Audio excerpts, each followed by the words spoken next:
El programa Códigos Culturales se viste de gala esta noche porque tenemos la presencia de un excelente maestro, de un gran personaje de la cultura ecuatoriana, el arqueólogo Jorge Marcos. Bueno, como inicié principalmente con unos amigos que vinieron a tomar unas clases, venían de tomar unas clases con Carlos Ceballos Menéndez en los años 70 en el Museo de la Casa de la Cultura en Guayaquil, en el 6º piso. Y asistí a las primeras clases ahí y pude revivir algo que había querido hacer cuando estaba estudiando en la Universidad de Harvard en Estados Unidos, que era hacer los estudios antropológicos. Y allí empezamos descubriendo en el Valle de Chanduy un sitio muy importante de la cultura huancavilca que se llama la Loma de los Cangrejitos.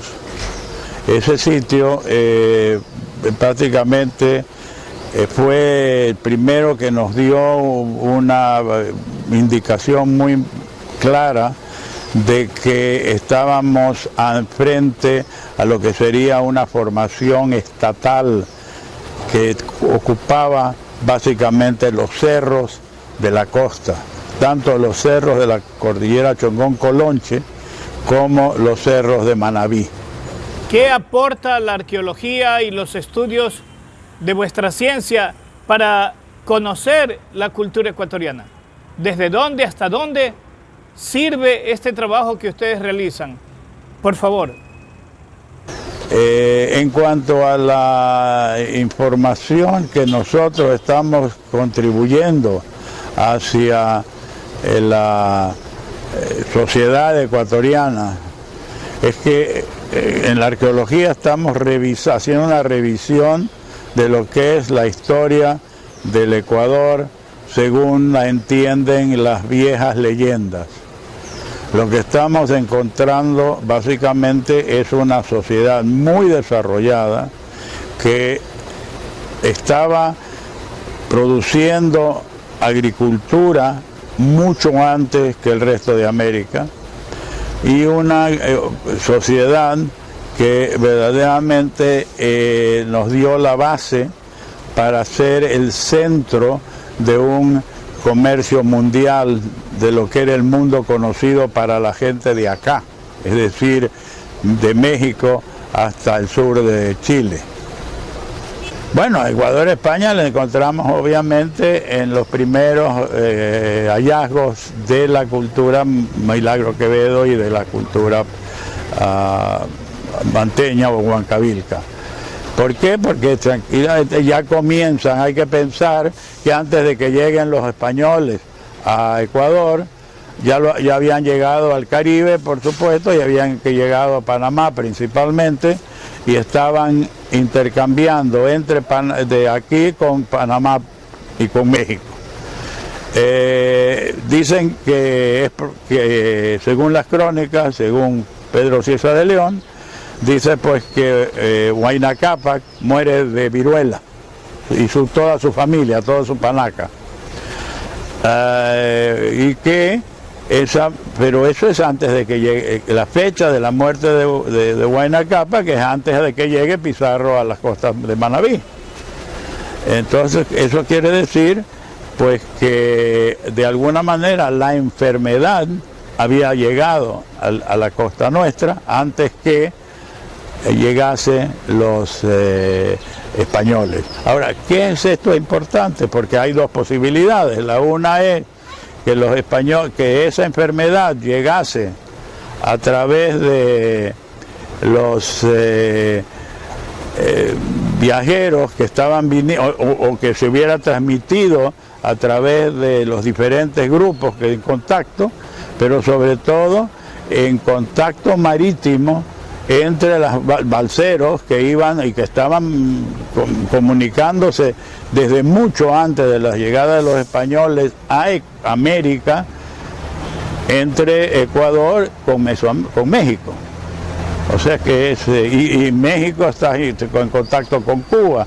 y de Ecuador estaban en contacto con Colombia y con Venezuela y con Perú, y de ahí para abajo. O sea que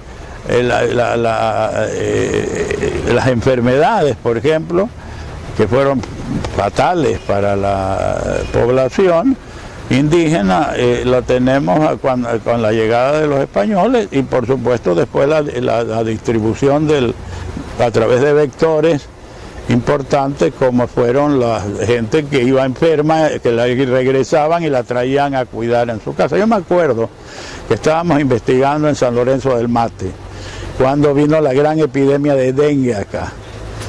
Y nosotros estuvimos ahí, de repente comenzamos a caer cada uno con dengue de los que estábamos trabajando. ¿Y por qué era eso? Porque lo que pasó fue que todas las personas que vivían en San Lorenzo del Mate y venían a trabajar a Guayaquil, cuando se enfermaron los mandaron a su casa y los cuidaban sus abuelas o sus mamás. Y entonces cuando llegamos nosotros, que aparentemente no veíamos a nadie enfermo, pues estaba todo el mundo enfermo en sus casas, y los mosquitos pues estaban ahí, que jugaban al pepo llevando la enfermedad, ¿no?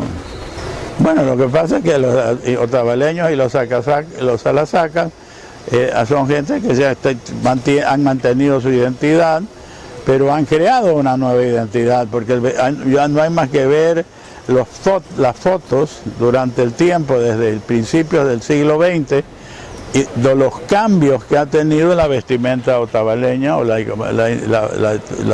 vestimenta salasaca.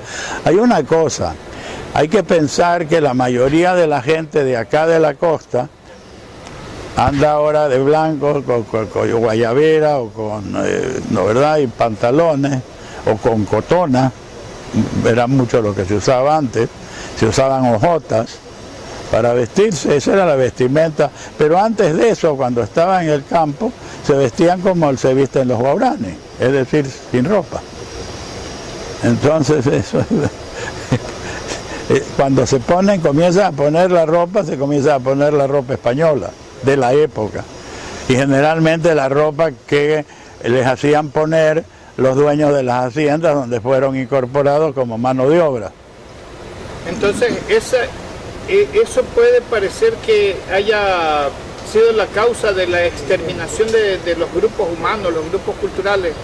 Es decir, yo creo que el problema no es que sean exterminados, el problema es que nos cambiamos de ropa. Y de costumbres. Y de costumbres, esa es la cosa. Bueno. Pero básicamente es una hormiga. Dale. Bueno, para concluir, sinceramente han sido muy valiosos todos sus criterios profesionales que nos ha dado a conocer, y que de por sí deben ser conocidos por todo nuestro territorio, especialmente. Algo que usted quiera adicionar, algo que nos quiera comentar. Bien, yo creo que lo que tenemos que tener en consideración son varias cosas, pero la voy a resumir a dos o tres.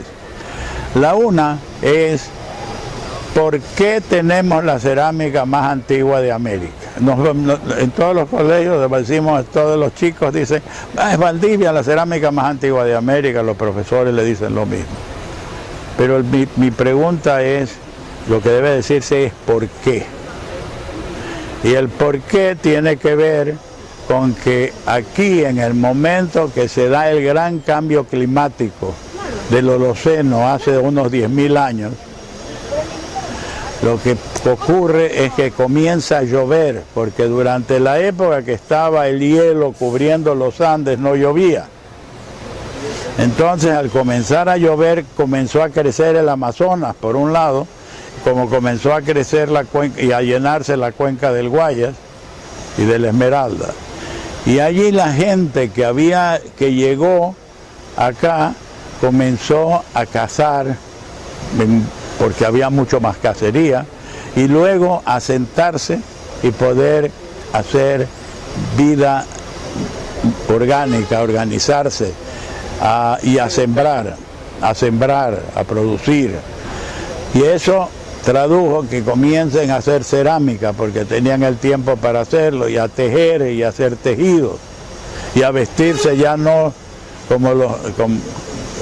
sin ropa, sino comenzar a usar clacushma, que es la palabra quechua, pero que define muy bien a una especie de batón que usaban para casualmente que no les piquen los mosquitos, la cushma.